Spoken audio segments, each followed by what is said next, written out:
So if you could divulge, I guess, the last 50 years of your life experience, and someone's listening to this, they're my age or younger, and they want to do something great with their life, what would be the best piece of advice that you could give? Well, no, it's a difficult question, but there's some easy answers. Okay. Here's some advice that came from Fred Gillett. Okay. Okay, my mentor. He gave me some advice that has stuck with me, and I've passed it on to a number of people. If you can show up on time, do your job, not give attitude, and dress appropriately, and bring all the right tools, that puts you in the top 1% of just about any game. You don't have to buy things to impress people you don't like or don't know.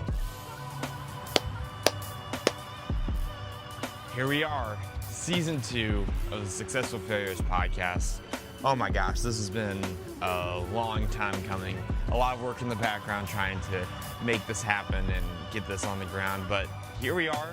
We're officially here. Welcome to season 2 of the Successful Failures podcast. Thank you so much for tuning in. My name is Drew, and I hope that you have a great time here. It's a community where we focus on having amazing and important conversations with people that have had success in their life.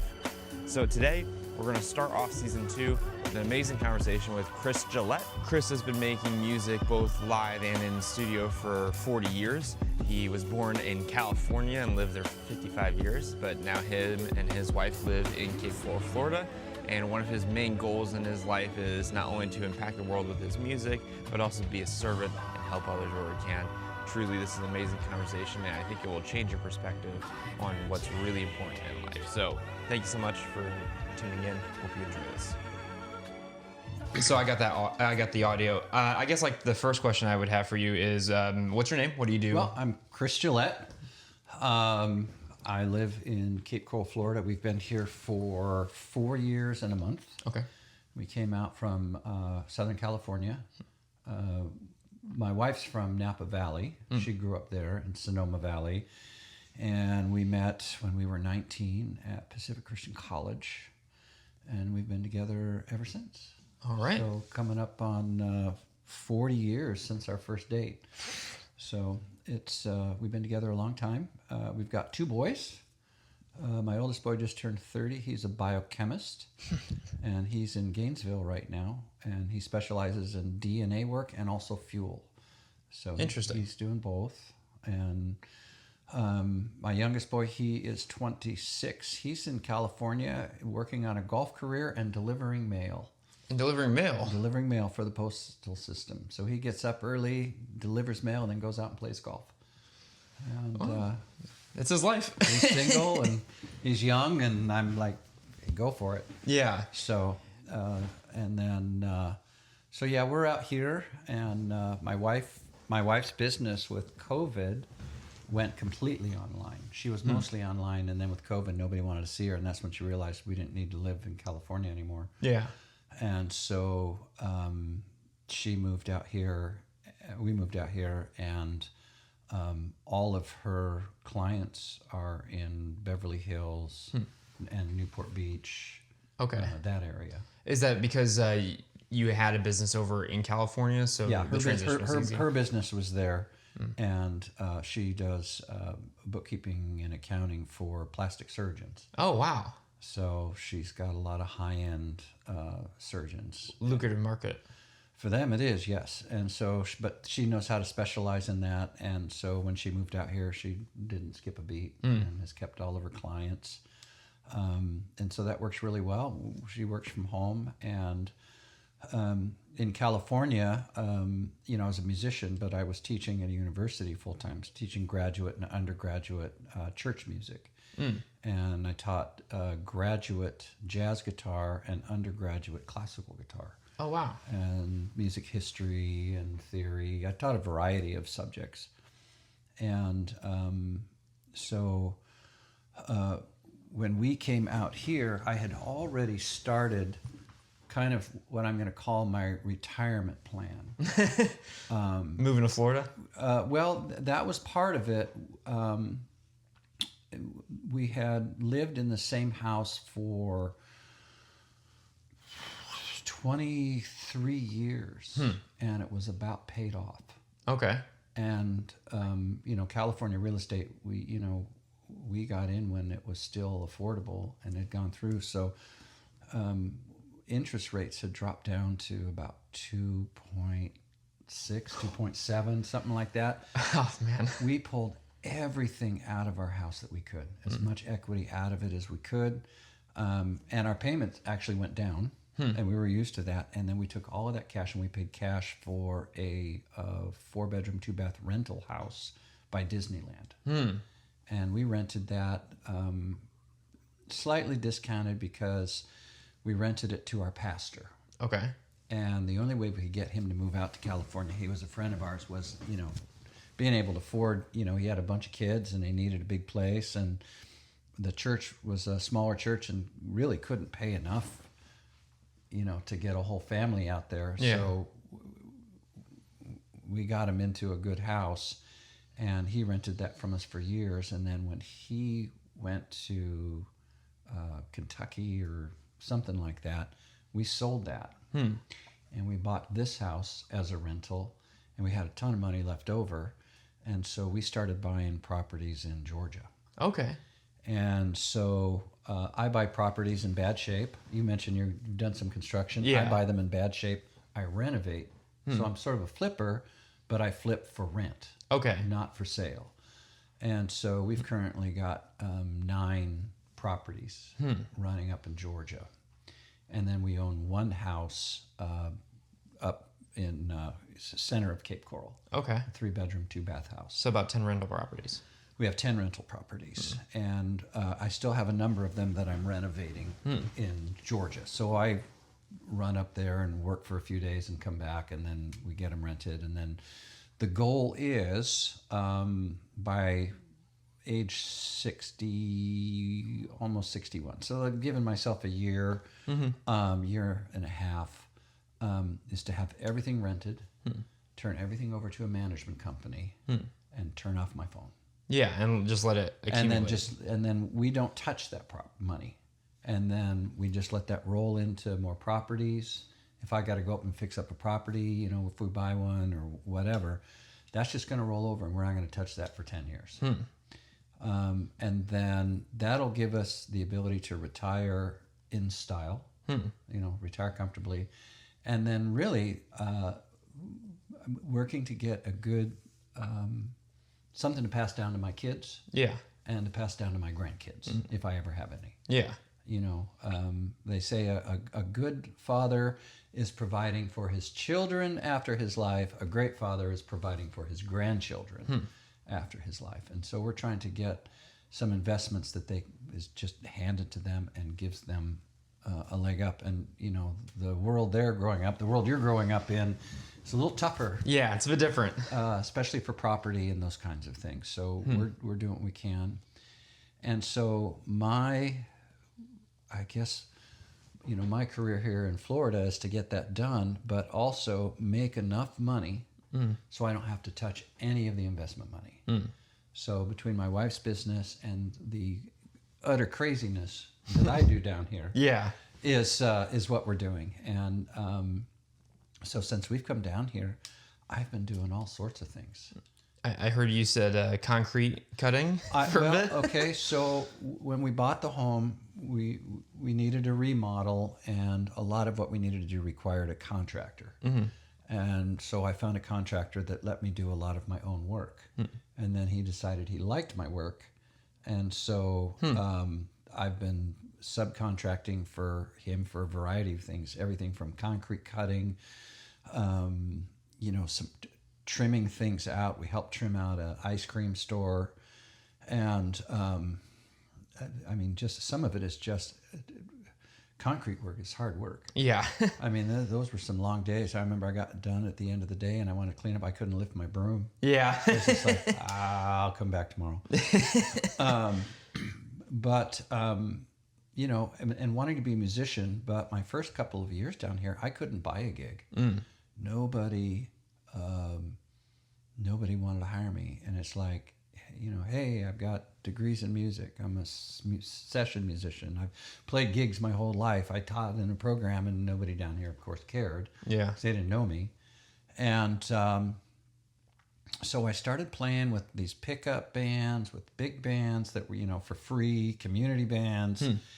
Just to get your name out there. Just to get some clue. And so it was a year of that, at least, and playing with a variety of musicians in a variety of settings. And then little by little, I started to get out there. And the good news is that I've got more work than I can do now. I played 7 gigs last week.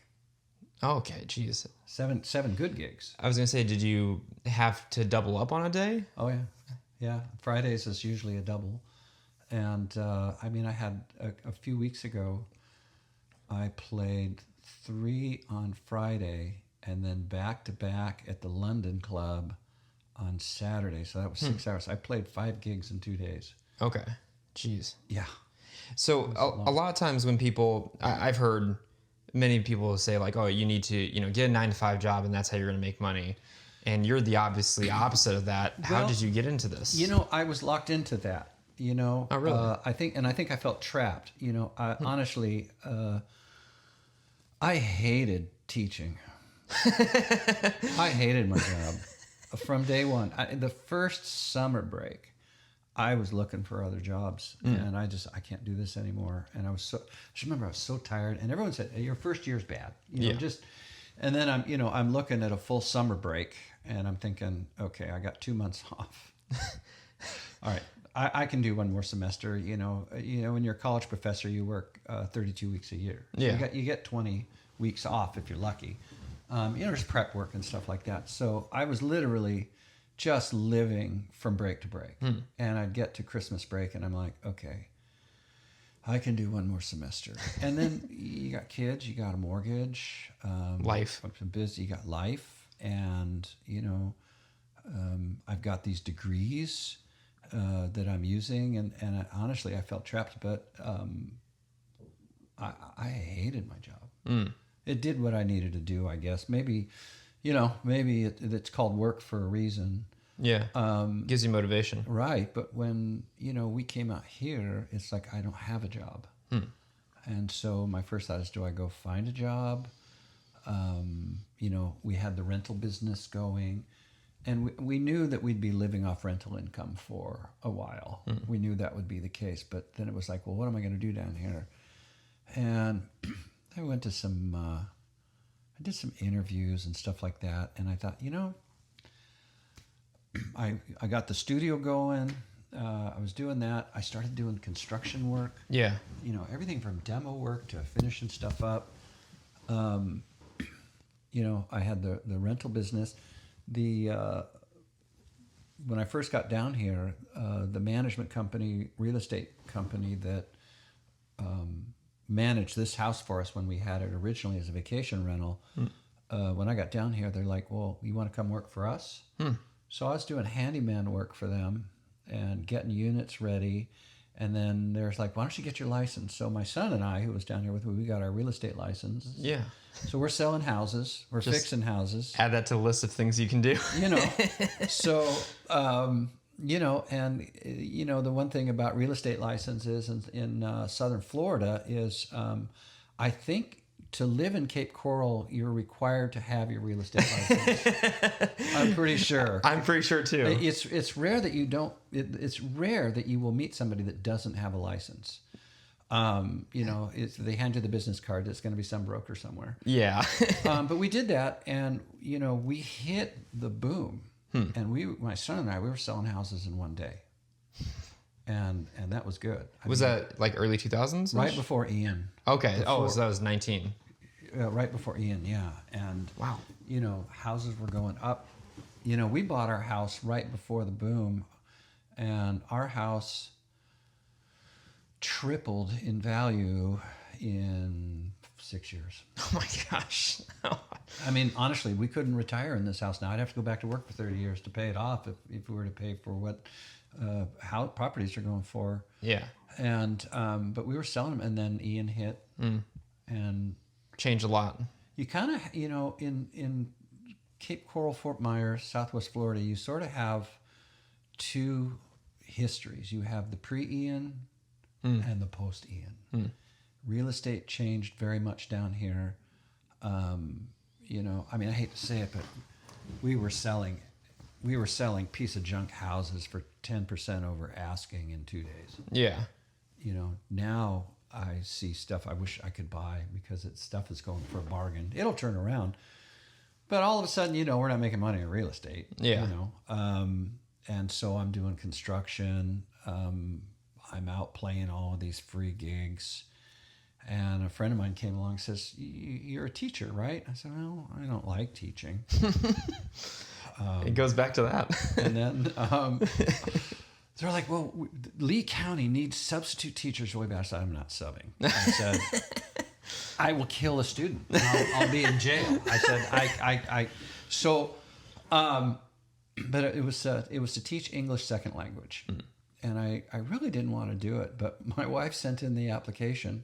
The next thing you know, I have an interview. And in all honesty, I was thinking maybe I'll just go in there and tank the interview. So I went in and I interviewed. I gave a good interview, and I got hired. And I'm in my third semester of teaching adult education, ESOL, English second language. And most of my students are from Haiti. And I spent a lot of time in Haiti because I was teaching over there. Really? And so the fact that these Haitian students come in and, you know, I know where they're from and I've been to the place where they were born, or, you know, and we could talk, they're you know, shocked. And had some rapport with the students. I have some students from Brazil. They kind of come from all over, but the majority is Haitian. And these are, you know, when we're talking about immigration, it's certainly on the news a lot. Yeah.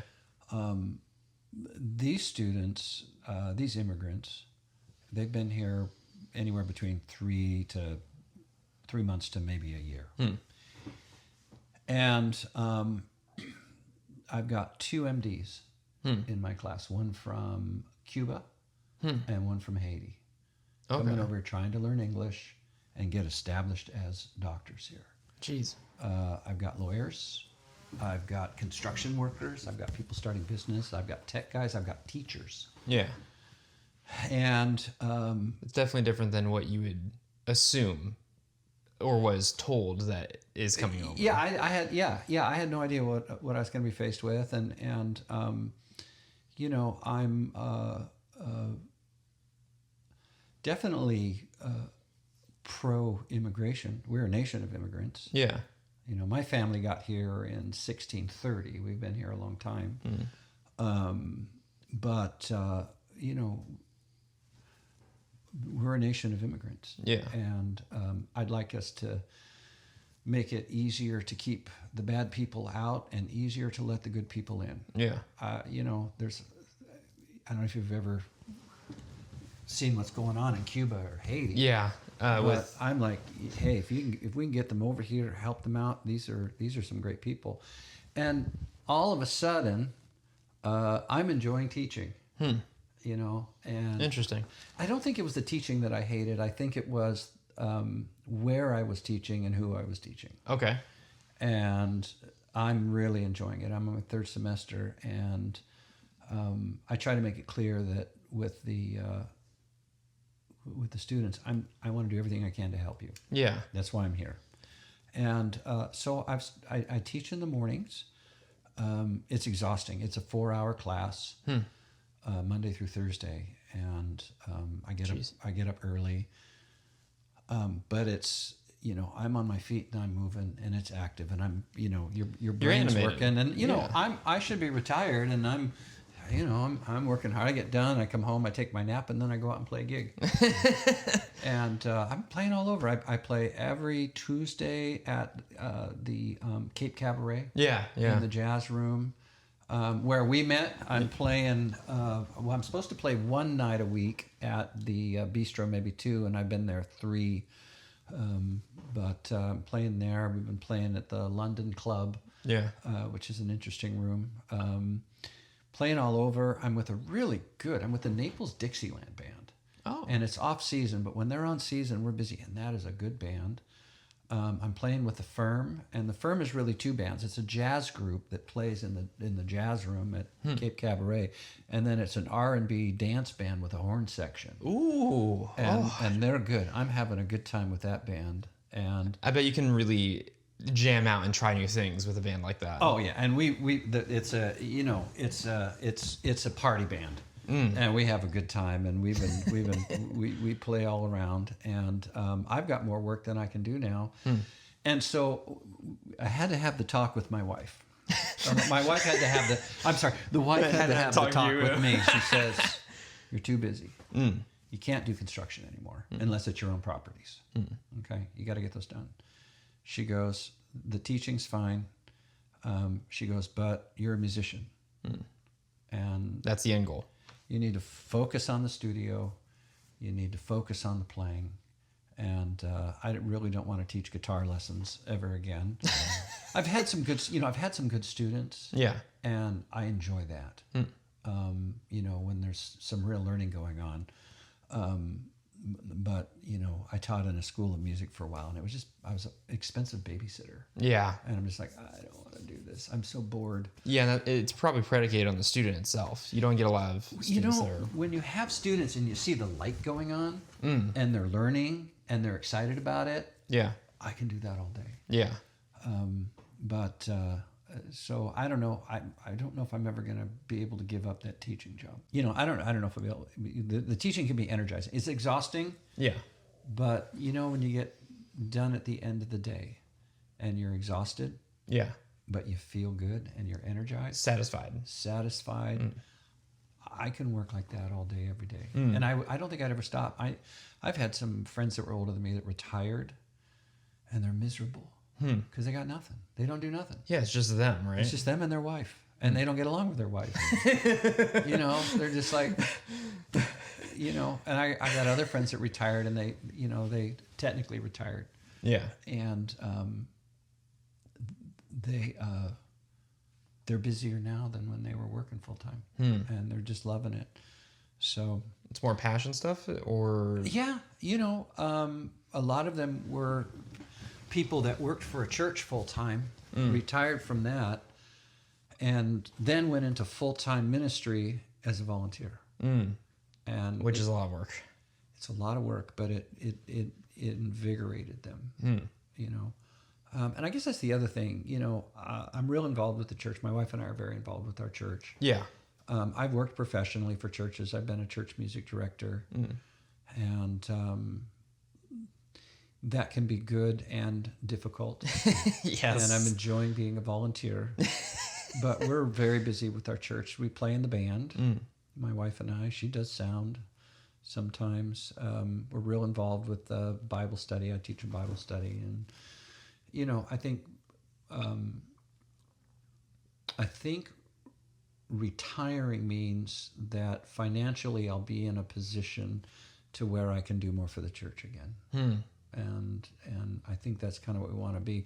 So my life right now is doing everything I can do to retire in style without ever really retiring. Yeah. Still being active, but not having to worry about... I'll always work. You gotta have purpose, and there's always things I can do. I'll be playing professionally as long as the hands hold out. Yeah. In the brain. I was going to ask you, do you have any injuries that you've dealt with because of your musician and playing constantly, or? Not really. I have one wonky pinky right now I got to get looked at, but I don't play with that. So apparently I have some Viking blood in me, and I have that Viking genetic contracture thing, and it's just in this finger. Interesting. And I might get that fixed. We'll kind of see. I think isn't that called like Dupuytren's contraction or something? Something like that, but I understand it's from Viking blood. And my Gillett is French. Okay. So the fact that my family left France, during the age of Catherine Medici, because she was killing all of the Huguenots, killing off the French Calvinists, Protestants, of which that was my family. And so they all fled. And But apparently before that, the Vikings got in there and Did their thing. did their thing. I always make the joke that my wife's ancestors burned, raped, pillaged, and murdered my ancestors.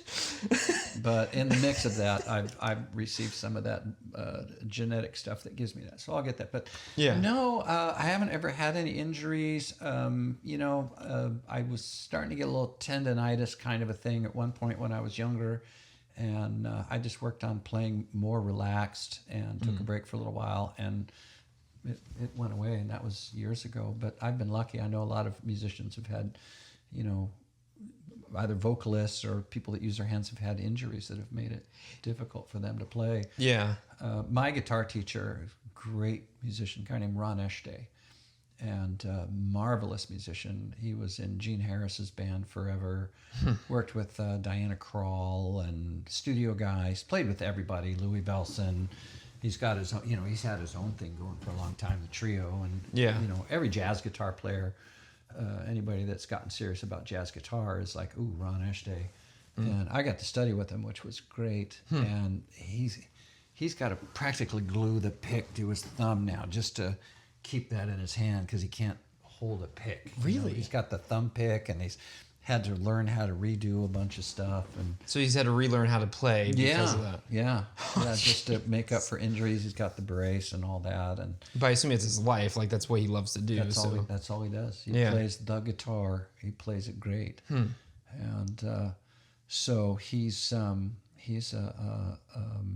still playing and working but he's one of those guys that really had to adjust for injuries. I haven't had that yet. I haven't had that either. I got lucky, Yeah, well, you're a young kid. Yeah. So I punched a cymbal a few times by accident. I'm playing and I miss it by accident, so I scrape it with my knuckle. But that's about the most I've ever done. Yeah, I have. I play drum. Well, I got my little electronic kit. I don't have it plugged in right now, but I play drums for church quite a bit. Yeah. And I don't have any drum injuries yet. I do miss cymbals from time to time. You go to do your fill. And you're whoop. Over there. Have you ever knocked a drumstick out of your hand? No, I have. Okay, I am proud to say I have never dropped a drumstick. That's impressive. I've never dropped a drumstick. I've come close, but I have yet to drop. I'm actually, I always have the one right there. You have to. You think it's going to know. go flying or something like that. Actually, one thing that was pretty funny was I was conducting, had a large choir and a large brass ensemble, and we were doing a large brass ensemble. We were doing John Rutter's Gloria, and it's in the beginning, bum bum ba-da-dum bum bum ba-dum ba-da-dum. Yeah, and I'm conducting this, right, and I've got my baton, right, and I go up, and the baton hit the bottom of the stand and did one of these kind of things, and it went flying. My mother came to the performance. She's sitting in the front row right here. She caught it, hands it to me. I grabbed it and kept conducting. It was like, you couldn't plan it. It would have been a viral video had it been, videoed back in, those days. It was the funniest thing. The only problem it created was a bunch of the choir members saw it. And it was so hilarious, because it was da-da, flip, boom, go. They started busting up, and they were having a hard time, to get the giggles. Getting composed again. Yeah. We're singing Rutter's Gloria, this marvelous piece of music, and they're... But I've never dropped a drumstick, ever. I was playing a winter camp, and it was my first time, I broke a stick playing. The next day, I hit the cymbal, and I guess I wasn't fully holding onto the cymbal, on the stick. So it flies up, and I don't know how, but I somehow grab it while playing, just kept going, and no one but one kid saw it.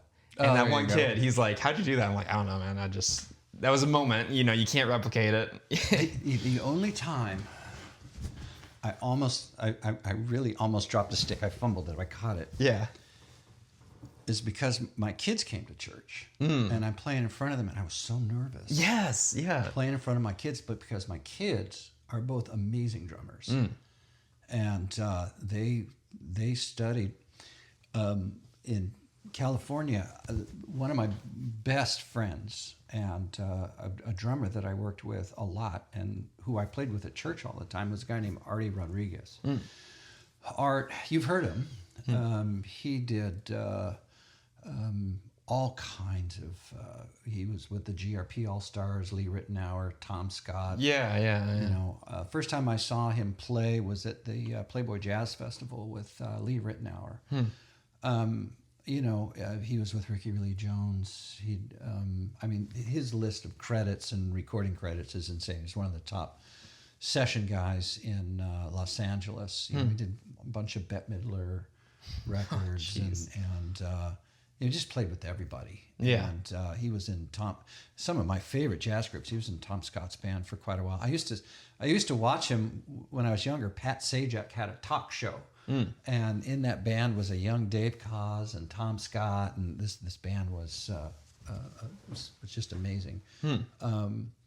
And so I'd seen Art play many times, and then I ended up on a gig with him. And a friend of mine called me and says, we're doing a live radio show, live broadcast at a festival for a local jazz station. And I said, oh, that sounds like fun. And he said, yeah, Art Rodriguez is playing drums. And I went,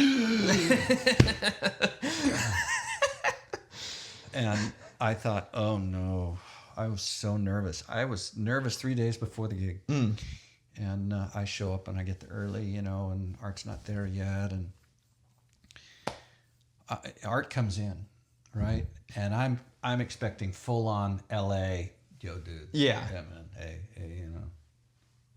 And The type, you know. he was hilarious. Really? He was so funny, and he was the nicest, warmest guy. Really? I think he knew I was nervous. I was quite a bit younger, and it was funny. It was at this festival, and you know, like beforehand, there was this barbershop group walking around singing, you know, Sweet Adeline or something like that while people are eating before the music, and he runs over and he's singing bass with the barbershop, and he knew the whole thing, and I thought, I really like this guy. And we're just sitting, you know, before we're playing, and he's just talking to me, and we're just having a great time. And we just hit it off. And he made me feel at ease. And so I needed a drummer at church. And I was leading You this asked church. Art Rodriguez to... And I knew he was a believer, and we're talking, and he's talking, you know, I need a good church to go to, and he lived an hour away. That guy drove almost every Sunday, drove in and played with our church band. Oh my God. And this is, you know, we're talking, I had some professional level people and some very amateur people. Yeah. I had the sweetest, most lovely, greatest church lady piano player, organist you've ever had, but she was the church lady. And when I got the church lady, Yeah. right, organist with one of the hippest LA studio cats, right, in the same band. And at first, it's like this. They became the best friends. They Really? they just loved each other. Oh my gosh. And it was such a great thing. So my kids started studying with him. I mean, they could barely reach over the drum set, and they're playing, and they both became amazing drummers. I had both of them in the studio when they were young, and they could play. Oh my gosh! And so yeah, they were sitting in church, and now I'm sitting there playing drums in church, and I was like so nervous. That was a long story for a short thing. No, that was excellent. They were great. I love hearing those like behind the scenes stories because I think that, you know, oftentimes we have a perception of how musicians or artists are, and it's very much different than how it actually is. I think oftentimes people think that, oh, you're playing in the band and you don't really do a lot of work to prep yourself, but as a musician, I know the amount of work it can vary. Yeah, it's funny. I still practice. Really? To this day? Oh yeah. Well, and one of the things that we worked together at the 41 Bistro. That's where we met. I'm playing guitar, and that's like paid practice. You know, because it's kind of background. People are kind of paying attention, but I'm flipping through tunes I've never played. Oh, really? And I'm just working on my reading. I can't tell. Well, I'm working on my reading. I'm working on all kinds of stuff, and it's 3 hours paid practice. I do prep for stuff, and I'm a better musician now that I'm pushing 60 than I ever was when I was 50 or 40. I play circles around my old self, and I just keep working at it. One of the guys, you go hear a famous musician and they sound exactly like they did 25 years ago. Yeah. One of my favorite guitar players who is always getting better is a guy named Phil Keaggy. Okay. Phil Keaggy's probably one of the greatest guitar players on the face of the planet. He's a Christian guy. Really? I've never heard of him before. Phil Keaggy? Yeah. Oh, you gotta see when there was the contemporary Christian music scene. Yes. Okay. Back in we're talking 80s, 90s. Yeah. You had your total rock stars in that, and Phil Keaggy was like one of the leading guys, and he started early.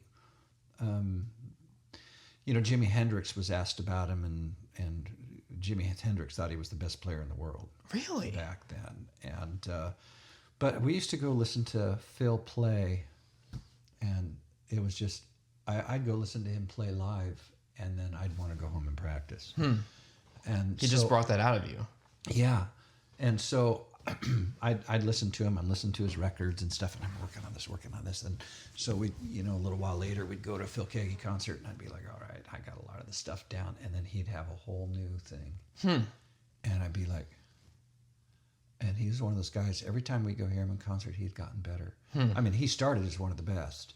And I haven't heard him in a while. He's a little older now. He's not touring as much. I got to play on one of his records, which was pretty fun, and we knew a lot of musicians in common, and so he would come in and sit in with my band from time to time, and I would just be like, oh man. So is he doing things that other musicians haven't thought of, can't do, or he's just reinterpreting things in different ways? Yes, and yes. He created a lot of stuff. And the thing is that he's a genius doing acoustic guitar stuff, and then his electric stuff is just unbelievable, and live. His records are good. I enjoy his recordings, but it's when he is live, And he's just riffing. and especially when he's playing solo and he's got his looper and he's just having fun. Yeah. There's some magic that comes out. You just realize you're dealing with a real genius. But he's just having fun. And he's probably one of my favorite players. But he's one of those guys that's just always getting better. I work with some musicians that I worked on a recording. I ended up on a recording session, and a bunch of my old bandmates and friends from when we were in our 20s ended up on it. Okay. And when we were in our 20s, we were good. We were good musicians, and I was listening to the stuff that we were doing way back when, and then the stuff that we did, recently. And we were like, everybody had gotten so much better. We had that old magic, and a number of them we played together on different projects, but we hadn't gotten together as, the four of us, and the old magic from, being on the road and recording and stuff was there, but it was like everybody had gotten better. It just happens to be sitting right there. I didn't plan it. They actually did a CD, and we ended up on this project together. Interesting. And so it's they actually did a CD with liner notes and jacket and artwork. They actually have a really well-known artist, Tom Clark, did all of the caricatures. There's Chris Folson's on the album. He wrote that song, Lord, I Lift Your Name on High. Yeah. A bunch of those. And these guys all played like in the Promise Keepers band and stuff like that. And Jay, he's a lead player for the Gordon Goodwin's Big Fat Band. And he plays with everybody. And he is... Thank you. He does all the lead woodwind stuff on The Family Guy. Oh, yeah. So all that great music that they do on The Family Guy. It's you have to be. Sometimes you feel a little guilty for saying you've been watching Family Guy. You know, I have to sneak into my studio here and turn it on because my wife's like, "What are you watching?" It's pretty funny though. It's pretty funny, but the music is unbelievable. And Jay plays on that, and then he's on every Disney show, every Disney movie. Really? Yeah, he comes in and does all the woodwinds for all the Disney movies. He's one of the principals, and he's on there. Just some wonderful players, but you know, a lot of these guys, you know, we go back, you know, to the 80s and early 90s when we started playing together, and we ended up on this project together, and we're like, hey, we need to start recording together again. So we're working it out. So you're gonna have another album soon, possibly? Well, I think it's with the group Peacewise. Okay. And Peacewise was it was good. It was kind of short-lived because everybody got busy. But we got together. We did this recording back on, back when it was, tape that was that wide. And, Yeah. You had to cut the tape and splice it and run it out on the floor and reel it all back. A lot's changed since we then. didn't have a lot of money, and we produced this thing. And we started playing, and we didn't know what to make of it. And I was doing the arranging. And we wanted to do Brazilian, samba, some flamenco, just Latin style Really? of traditional hymns. Interesting. And worship songs. And Actually, I don't know if I've ever actually heard of a samba Brazilian mix of worship songs. well, that's what we did. And we didn't know what was going to happen. And we started our first gig, we were playing in this club. Yeah.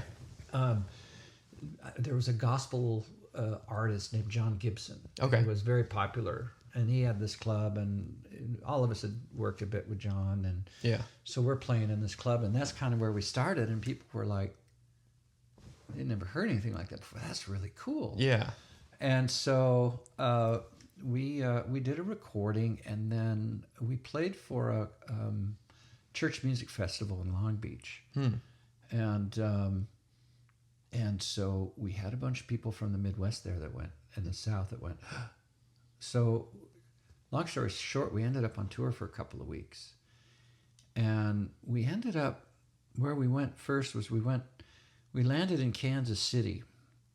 And we worked our way from Kansas City to Oklahoma City and back. Okay. Just all the Wichita and a bunch of little towns out in Kansas and Oklahoma. And we were pulling into these small towns, and the Christian radio station was playing us. It was just like we had this little pocket Yeah. that just hit. And we'd go in and we'd do these concerts. It was like being Elvis for a week. You'd walk in and, oh, the LA band, they must be famous. And I'm like, it was kind of an accident. And we were getting all this radio play, and then it went away. We didn't have anything in California. There was just this little pocket. Yeah. Yeah. But it was a lot of fun, and that's where I learned that I love these musicians, and I hated being on the road. Even in the best circumstances. I didn't like being on the road. Just all the travel, or the set and tear down, or I like to be home. yeah. I'm happy at home. That's why you got a studio here. Yeah, I like being at home. I do travel a lot, because I have to, but being on the road with a band and a bunch of guys, even though it was the best situation possible, everyone took great care of us. I'm with very fine musicians. There was no problems or anything. It was as good a tour as you could be on. I went like, I don't want to be away from home this much. I've got friends, man, boy, they get the phone call, road, yep, I'm there, They just can't wait to get out. Yeah. And You're the opposite. Yeah, and I've traveled a lot, even on vacation, I'm like, when do we get home? Is your wife the opposite? We're both introverts. Okay. Really? Yeah, we're both introverts, and we're both kind of, we enjoy being home together. We enjoy being together. That's rare. We we had to work at it. You've been together that long, 40 years. You're gonna have rough patches, and we can talk about that in a little bit. Yeah. But Yeah, we like being. I like being home. I mean, I taught. I used to go out and teach a lot in Cambodia. Oh, wow. And in Haiti, and Ukraine, and Republic of Georgia, and different places. And though I enjoyed what I was doing, I actually enjoyed that teaching because I had the best students. Foreign students, should I say non-American students, are a different variety. And, most of them were adults, and I was working with, like in Cambodia, we had like 200, 150 pastors from Cambodia. And we were working on, theology, or I did a whole class on preaching through the different books of the New Testament, or whatever, introduction to the New Testament, and taught graduate courses, theology of worship. Loved what I was doing. I get so homesick. I get to the airport, I'm homesick. Yeah. So, I do it. But if I don't have to travel, I'm happy to be at home. Yeah. That's just me. But so how long have you been playing music or doing gigs or? Well, okay, I got a long time. I always had a love of music. I got my first real guitar that I owned. I was in the first grade. My sister gave it to me. Okay, yeah. Because I was always playing her guitar, and she was old. She's 12 years older than me, and so I was always playing her guitar. And I was in the first grade when she moved out when she was young, and took her guitar with her, and now I had no guitar. And so for that Christmas of first grade, she showed up with a guitar. And it was still one of the best gifts I've ever gotten. Wow. And I started playing. I started lessons in the first grade. And when I was in the fifth grade, my teacher gave up on me because Really? I shouldn't say gave up on me. He said, I don't have anything more to teach him. Really? He needs a better teacher. So I went on to another teacher, a guy by the name of Fred Gillett, who was my guitar teacher starting in fifth grade. Studied with him through my early college years, and he was like a mentor to me. So when I was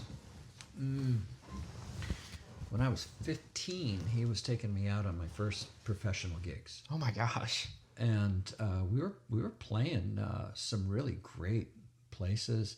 He was a great guitar player, but he was also a wonderful violinist. And so we used to do a guitar violin duo. And he took me out on that strolling violin guitar gigs.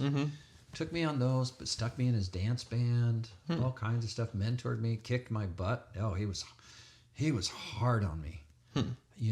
So I loved him and I was afraid of him at the same time.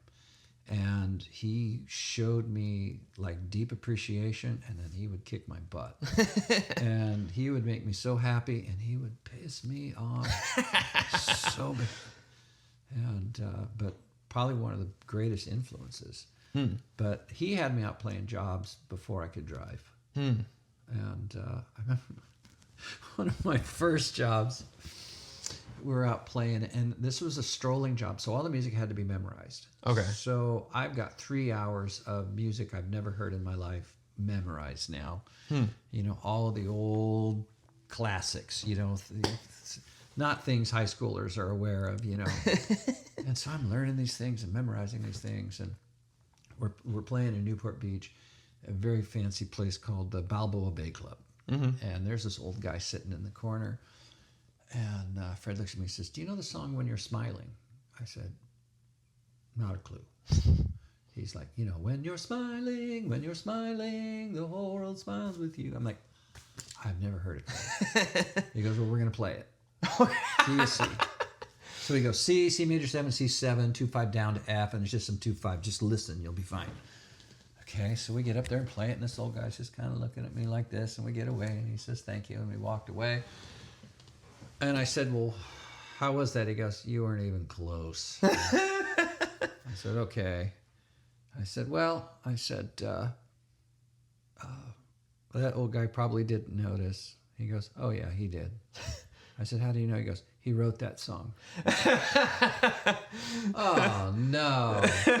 He's just looking at me. So it was funny. I hadn't thought about that story in a long time. And then I got word that Fred Gillett, he had just recently passed away. It was very sad. It was really, somebody that I've been close to for a long time. And Almost like a father figure. in some ways, yes. I had a pretty good relationship with my dad in a lot of ways, but certainly a mentor and a friend, and somebody that started as a teacher and became a friend. Yeah. Somebody I respected and loved, and I knew his family. But I was thinking about that story, so I had to look up that composer, and sure enough, he died right after I played for him. And I'm thinking. Really? Was it? It was your song. Was it my version that he just went? So let He me just tell couldn't you, handle it. I can play that song now in any key, in any tempo. I got it down. Or you don't want to kill another composer. No, but it's funny. It's one of the standards that we do in the Dixieland band. So you've been playing 40 years, 50 years? Well, let's see. 50, more than 50 years. And I started playing gigs with Fred, and then I don't know why, but when I was 16, I got a car. I started driving. My parents were so tired of taking me out to late night gigs and then having to get me at school early for band practice. Yeah. I had a car when I was 16. As soon as I could have a car, I had a car. And so, I'm out playing jobs and stuff. And then for some reason, I felt like I needed to get a job. I don't know why. And so I went and got a job at Burger King when I was 16. I don't know why. I just felt like I needed to have a job. I was playing gigs. I had a little side hustle. I painted curb numbers on the street. The address numbers. Yeah. Yeah, I had my kit with me, and when I was coming home from school, I'd hit a neighborhood. I'd be able to paint 2 or 3 houses real quick, and put $15-$20 in my pocket. That's 1980s. Yeah, that matters a lot back then. Minimum wage was $3. Oh, jeez. So the fact that I could, make $20 in an hour, that was pretty good. Yeah. And so I got this job at Burger King. It was terrible. I hated it. You just fries up, fries down, and after 3 months they were like, "You're doing such a good job." They gave me a $0.05 an hour raise. I'm like, what? And I hated it. And I just remember I quit because I got a job playing in a restaurant. Friday night, Saturday night, Sunday brunch. Paid $50 a gig. $50 a gig.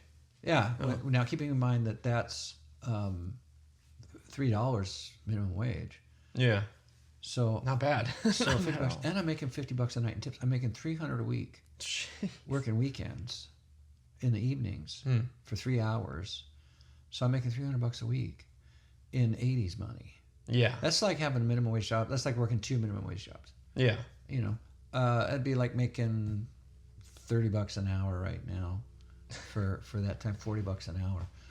So, and then I still had my curb painting business, and then I was playing other jobs with Fred, and I'm 16 years old. I could be making $500 a week. And that was good money back then. Yeah. And I think that was the last job I had. It was funny. I did an interview. I had to interview for this job for the teaching. I had to do a job interview. And I was thinking, I don't remember the last time I did a job interview. I kind of had to study up on it a little bit, because... what was that like? Did you have to tell them, like, why I haven't been employed? for a while? Like, no, I mean, because I had jobs, but I was a musician. Yeah. Right. And I always just got hired because people knew me. And then I felt like I wanted to do church music, and I went back to college, and I was working on a degree in Bible and a degree in church music. And that was a very good thing for me. But while I was my sophomore year, someone said, can you come and be the church music director? I went, okay. And I stayed at that church for 12 years. And I just finished my master's degree, and did a master's in ministry and church music, and that included jazz guitar performance.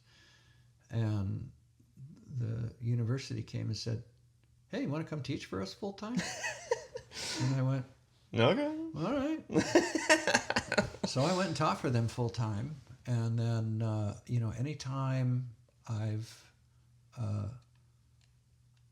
never done it, like musically, I've never gone to an audition. I was just thinking about that. I have never gone to an audition. Really? No. You just... Someone came down, heard me play, and said, hey, can you come do this or do that? I was just thinking about that, I've never gone to an audition, and I've had maybe 2 job interviews my whole life. Oh, jeez. I've had more job interviews in the last 2 years than that. Well, okay. I know we've been going a long time. No, you keep going. Here's some advice that came from Fred Gillett. Okay, my mentor early on. And I remember early on, I was probably 6th grade, going into junior high. And I remember Fred wanting to meet with my parents. I thought, oh no, I'm in trouble. And he says, look, he goes, I'm pretty sure Chris is going professional. That's his plan. He should. And I want to adjust his lessons accordingly and take him under my wing and do that. And I'm like, yes, please. My parents were like, we'll see. Yeah. But he gave me some advice that has stuck with me, and I've passed it on to a number of people. And this applies to whether you're being a musician or whether you're doing concrete cutting. Okay. He says the first thing you do, he didn't put it in these terms. Somebody else did later. He says in California, he said, if you throw a dead fish over your shoulder, you have an 80% chance of hitting a musician that's better than you. There's just so many musicians. And so you've got to carve out your own little niche. Yeah. Right?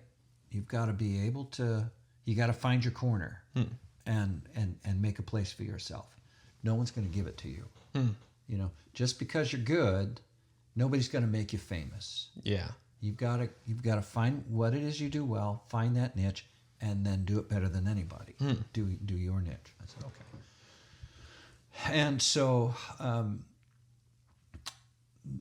that was one of the best pieces of advice he gave me. The other one went like this.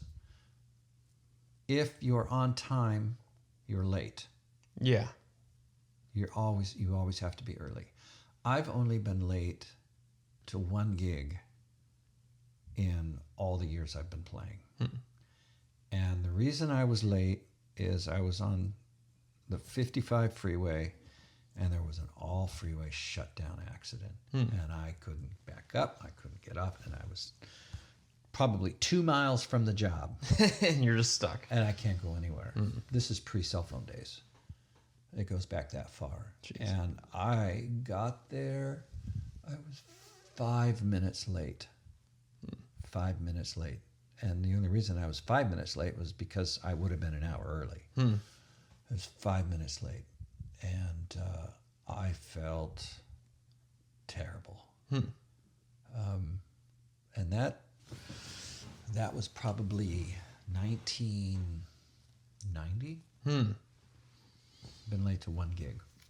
Wow. Never be late. Always show up early. know your music before you get there if you're playing with other people. Rehearsal is not for learning your music. Rehearsal is for fine-tuning as you're playing, right? So know your music inside and out before you show up. Yeah. Yes, sir. No, sir. Thank you. Please. Professional. Treat people well. Respect. No attitude. You're there to serve them and work for them. Don't act like some stupid star. He goes, and he modeled that on all of these jobs. He says, look professional. There's a good advice I tell musicians, and I says, and it came from the Bobby Darin music, a movie. There was a movie about him, and he made the comment, I don't know if it came from him or not, but he said, people hear with their eyes, and what they see and what they hear are connected. If you look like slop, They'll think you're slop. they'll think you're slop. If you look sharp. So, I just always started showing up early, looking sharp, being as prepared as I could. Yeah. And I just always carved out a niche for myself. I was never famous. Yeah. I got to work with some good people over the years. Yeah, but I mean, I would even think that you have a successful business. You've been successful for a long time. I would probably classify that as... I am not, a lot of musicians living out of their cars. Yeah. And I've never gotten paid for playing. but here's the thing,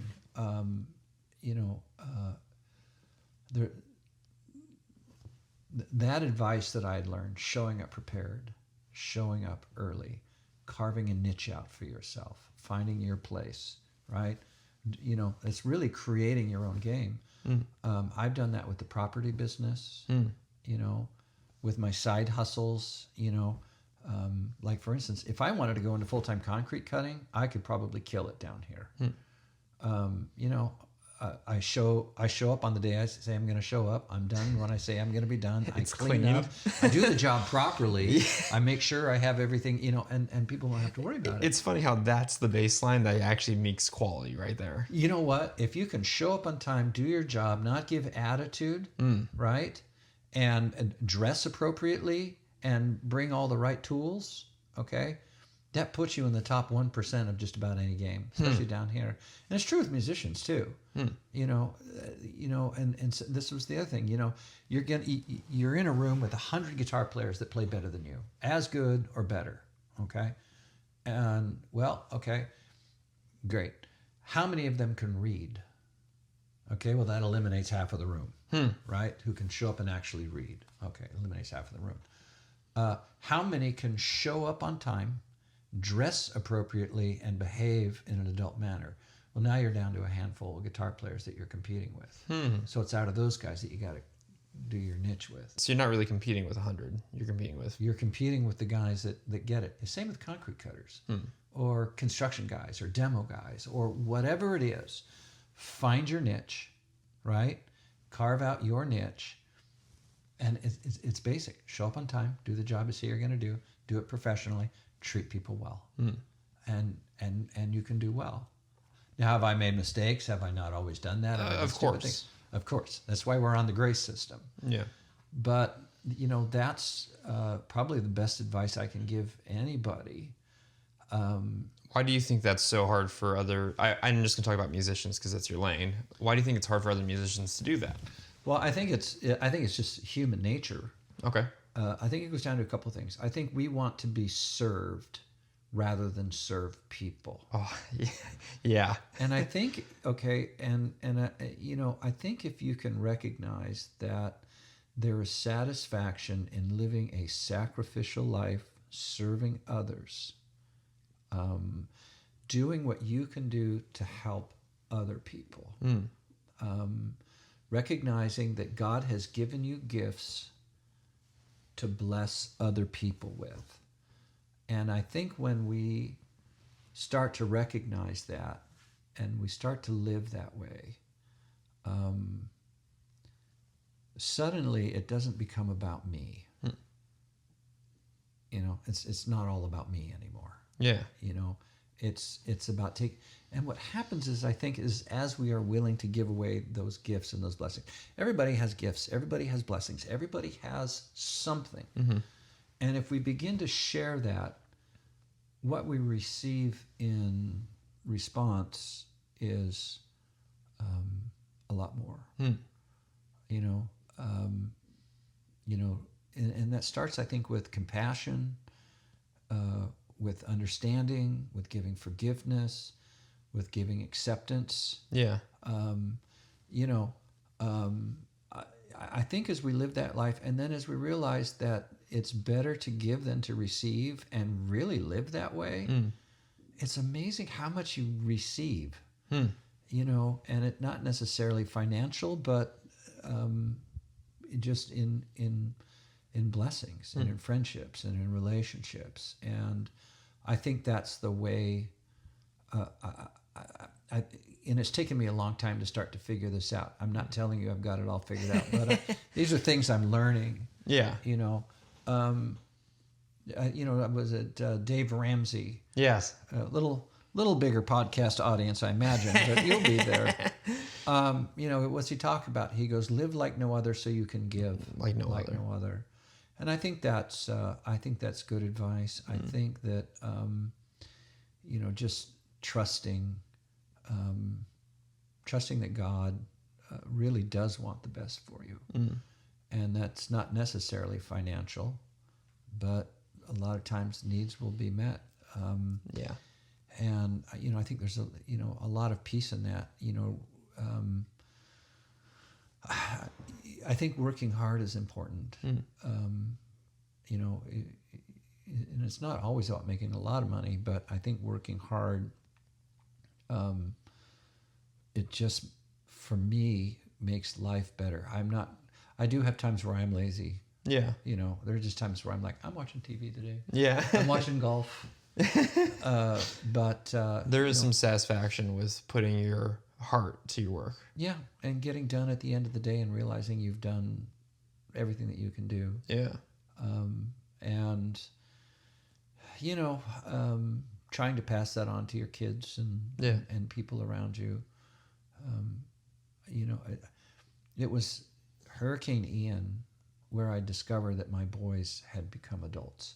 And and here's the thing: you will always think of your kids as children. My son's 30 years old, and he's I was older than him. I mean, younger than him when I was his dad. Yeah. And he's still my little boy. Yeah. Yeah. And my son David, he's all the way out in California, and it's like, you never stop worrying about your kids. But I remember the day I really realized that my kids had become adults. It was after Hurricane Ian. We came back to the neighborhood here, and we're in the yacht club neighborhood, by the way, on the water. And these houses were just wrecked. This studio, I lost so much stuff, all my gear. Fortunately, most of my guitars were up high, but the water level got up to 3 feet in here. And it wasn't just water, it was sewage and muck and stuff. And we've got a lot of older people living on this block. It's Florida. Yeah, yeah. And so we, because I'm in the property business, we immediately had a place to go to. The next day, we moved into a beautiful, very comfortable vacation rental that was available. The owner knew us and gave us a discount, and we moved in the veranda. Oh yeah. Oh my. So we're in the veranda, golf club, That's a nice place. Yeah, a real nice place. And we got this place, and we're far enough east that we've got water and power and showers and heat, and the grocery store finally opened over there, and we had groceries and everything. We were living high in the hog, and we're driving in every day. And we started helping our neighbors. We got some old people, and we're ripping out carpet, getting mud out, taking out, everything just had to go out to the front. Yeah. And my boys were just out here busting their behinds, helping everybody else, working all day, working hard. And we met for pizza at the neighbor's house. Kids didn't want to go. I think they were tired, but we met for pizza. All the neighborhood were having pizza and talking. Yeah. And it was rough. It was a rough time, and we still didn't have power yet, and people were displaced. You can see there's 2 homes missing. Yeah. Next door, 2 houses had to be knocked down, and but my boys had spent a week just Working. and so we'd get up in the morning and they'd be like, "Who are we helping today?" It's like, well, we're gonna go help Ellen over here. We got to take out all her carpet. These people are just living there. They got no place to go. Yeah. So, like, okay, so no questions asked, no complaining. Good men. So I'm at the pizza and everyone was like, "You don't know how much we appreciate your boys. Oh my gosh, your boys did this, your boys did that, your boys did this." So it's pretty emotional. We were pretty emotionally raw at that point anyways. Yeah. It was a rough time. Yeah, it was. My house was gone. And we didn't know what was going on, and we were tired, and people were missing, and it was I had never been through anything like that, and we were just emotionally raw. And so I went back to my boys. I said, "Hey boys, you need to know the neighbors are really grateful for you. They were just going on. They are so appreciative of all the work that you've been doing down here to help everybody." And my one son, he's typical. Like, "Well, what else are we going to do?" He goes, "We have to." And I'm like, "What?" He goes, "What are we going to do? Just leave them?" He goes, "We don't have a choice. We have to do this." He goes, "They shouldn't be thankful or anything like that. What else are we going to do? Just, sit them and let them sit in their houses with all their crap? Just leave them to die? No." He goes, "I don't want to do this, but we have to. There's no option." And I was like, That's different. I did okay. Yeah. We did okay. And that's when I realized I was working with men. And they helped me put the house back together. And I'm working on one side of the house, and they're hanging doors and doing trim and putting everything back together. They busted their butts. Yeah. And that's when I realized, they are adults. But, I've given them the same advice. They've got to find their niche, and be better than anybody else at that Their thing. niche, yeah. And, they're figuring it out. And So if you could divulge, okay. I guess, the last 50 years of your life experience, and someone's listening to this, they're my age or younger, and they want to do something great with their life, what would be the best piece of advice that you could give? Easy question, I know. Well, no, it's a difficult question, but there's some easy answers. Okay. I'm going to start with 2 questions you're going to ask yourself. Okay. And the first one is, what are the requirements to get into heaven? Do you think you know what those are? And a follow-up on that is, if you're wrong, would you want to know? I would think about things beyond this earth, because there's going to be a lot of history made after we're no longer here, and I firmly believe we're going to be someplace, and I think we all need to have a bit more of an eternal perspective, rather than just focusing on the here and now. Yeah. And so, without preaching, I would say, think about those things. I would say, if you can develop the attitude of a servant rather than a master, then life will be more satisfying. And if you do what you do because you love to do it, don't focus on making money. Focus on making a life and doing what you do, and let the money follow. Financially, Don't go in debt. Don't use credit cards. Get everything paid off. Get out of debt. Do not go into debt for school if you possibly can, because you'll be paying that off forever. Do everything with cash as you can. It's okay to drive old cars. You don't have to buy things to impress people you don't like or don't know. You know, I drove $900 cars for a long time, and my wife and I successfully paid off. She did 2 degrees, Bible and business. She had no debt. I did bachelor's in ministry, or bachelor's in music, bachelor's in Bible, master's of ministry and church music, and a doctorate of worship studies with no debt. And then paid for 2 bachelor's of arts and a bachelor's of science for both of my boys. Nobody has debt. Can be done. Don't get into debt. Get through school without debt. You don't have to have debt.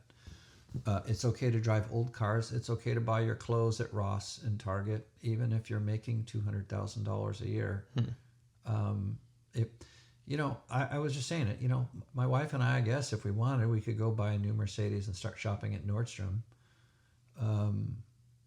But we could go broke doing that. And I know a lot of people going broke trying to look rich. And invest in what you know. If you know about property, that's my specialty. That's where I invest. Because I know about property. I know what makes property go up and down. I know what makes it valuable. I know what makes it not valuable. I know it's going to rent. I know it's going to. That's what I know. Yeah. So I can invest in that.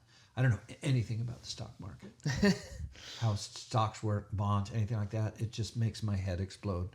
My brother-in-law, okay, my wife's brother, he makes a lot of money just investing his own money. He gets on and he does his stock trading every morning and does his thing. He makes a good living. I couldn't do it. Invest in what you know. You know, if you know about crypto, fine. I stay away from it. Yeah, stay away from that. You know, I don't know anything about it. It just seems like magic to me. You know, but invest in what you know. Stay out of debt. Live below your means, and be generous. Become as generous a person as you can. Buy people dinner, have them over. You know, give generously to the church, give to charity. We know some very, very, very, very rich people. Very rich. Owning a ball team rich. And they give less, I think, than we do. It just, you know, for them, if I give $5,000 to charity, that's some big thing. And I think give away as much as you possibly can. I think, was it Martin Luther, not Martin Luther King, but Martin Luther, founder of the Lutheran Church, said, here's how you manage your money. Make as much money as you can. Okay? It's a good thing. Make as much as you can. Save as much money as you can. Just save it, put it away, invest it, and give away as much money as you can. And I think finding the balance between those 3 things. Well, it puts your priorities at the bottom of like, I don't necessarily need the nicest thing because everything else is more important than that. Yeah, I mean, you know, I'm not poor, but this couch came from Facebook Marketplace.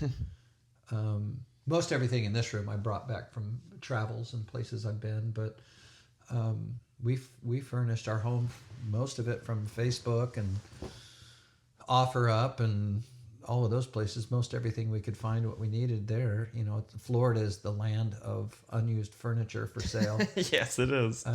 We never buy a new car. You know, the minute you pull it off the lot, lose all value. You know, you're immediately upside down. Yeah. And it's like the longer you make payments, the more you owe. We invest in things that are, if we spend money on something, we think of it as something that we can pass down later, or something that, you know, is going to hold its value. You know, and we have our things that we do spend money on. You know, we like to go on a vacation, or you know, we're not cheap with other people. We're not misers, but you're wise. We don't. Yeah, my wife's a good Viking. She knows how to be thrifty. My parents were World War II generation. They knew about thrifty. My dad, he made good money. He wasn't, billionaire money or anything like that. But, there's so many people from the World War II generation, Korean War generation that did so well because they didn't waste their money. And I think we have a lot of young people that feel very entitled, and they will go in debt to get all of the things that they feel like they should have. Yeah. And it doesn't buy happiness. Being financially secure,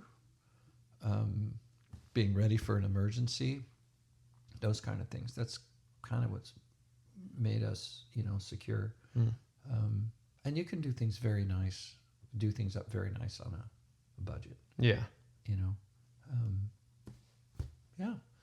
But, I guess that's my advice, and if you hate what you're doing, figure out how to get out. One of my greatest regrets is I just put myself into misery because I felt trapped doing something I didn't want to do, and getting out and remaking myself, going back to my first loves, doing the things that I love to do, has made life much better. Yeah. And I felt very trapped financially and realized all these years I wasn't. I'm good at making money. I didn't have to be stuck in that job to survive. Yeah. I was smart enough, and I could go out and do a lot of things. Yeah. So, and my wife, I worked 2 jobs quite a while. I taught at a university and was a music director of a church, and I was out playing gigs and stuff so she could start her business. Well, now her business is doing great. So last couple of years has kind of returned the favor, and she's working a lot, but that's allowed me to sort of recreate do your thing and start over, and it's working. So the goal is to be able to retire at 65, but not retire. Awesome. I guess that's it. Well, hey, I love this conversation. This is really good, and I think we could sit here for 10 more hours and just keep talking. We could. Maybe we'll have to do a part 2 sometime. I am fine with that. I will definitely do that, and thank you so much. Ben, my pleasure. Appreciate Anytime. Thank you for interviewing little old me. What an amazing conversation, and I'm so glad that we're back and doing these again. If you have been following us from the beginning, thank you so much. If you want to support me, I'd really appreciate it. You can support me on the link below in the description on Patreon. Since this is just me, I don't have a producer or a recorder or an editor. It's all me doing this, so sometimes these take a while to create and make and a lot of work, but I'd really appreciate any financial support, and get ready for the next one. We'll see when it comes out. Thank you so much.